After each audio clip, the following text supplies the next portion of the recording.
What's up, people? On the day George Floyd would turn 50 if he were alive, President Joe Biden said a lot of words, apparently to honor him. I'll read them out now. George Floyd should be alive.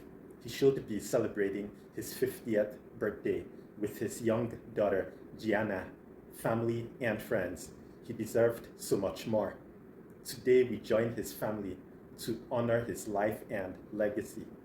And we remember the tragedy and injustice of his death that sparked one of the largest civil rights movements in our nation's history and inspired the world.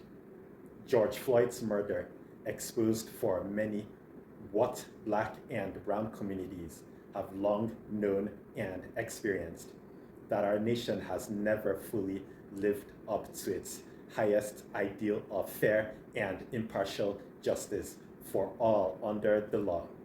The day before her father's funeral, Gianna told me, "Daddy changed the world." 3 years after her father's murder, my answer to Gianna remains the same. He has. A year and a half ago, Kamala and I stood with the family of George Floyd, civil rights leaders, and law enforcement officials, and I signed an executive order which applies key elements of the George Floyd Justice in Policing Act to federal law enforcement. This order bans chokeholds, restricts no-knock warrants, establishes a database for police misconduct, and directs other measures to advance effective and accountable policing that increases public safety. It is putting federal law enforcement on the path to becoming the gold standard of effectiveness and accountability. I'll stop there. Now, those words that Biden said, and also other words he said in connection to Blacks, such as, "If you don't vote for me, you ain't Black," and "white supremacy is a poison," do nothing for Black people. All those words are meaningless. So are what he did in response to the thing that cost George Floyd his life. I mean, Derek Chauvin kneeling on his neck for like 9 minutes. Apparently, Biden came up with that idea of saying those words on that day George Floyd would turn 50 as a tactic to get the votes he needs for his re-election.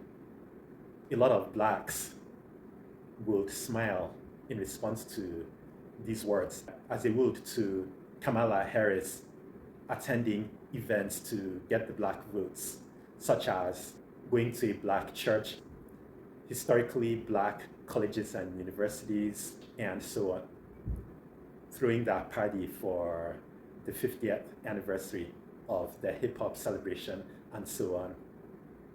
A lot of Blacks would get carried away with such things and smile. Wow! I feel good! Those things do absolutely nothing for the Black community.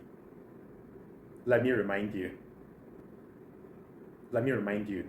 President Joe Biden signed an executive order tackling discrimination against the so-called LGBT people.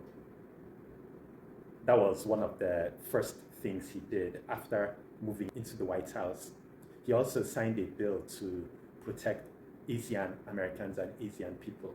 His administration also devised a plan to protect the Jews. Those things he did in response to people of those groups attacked.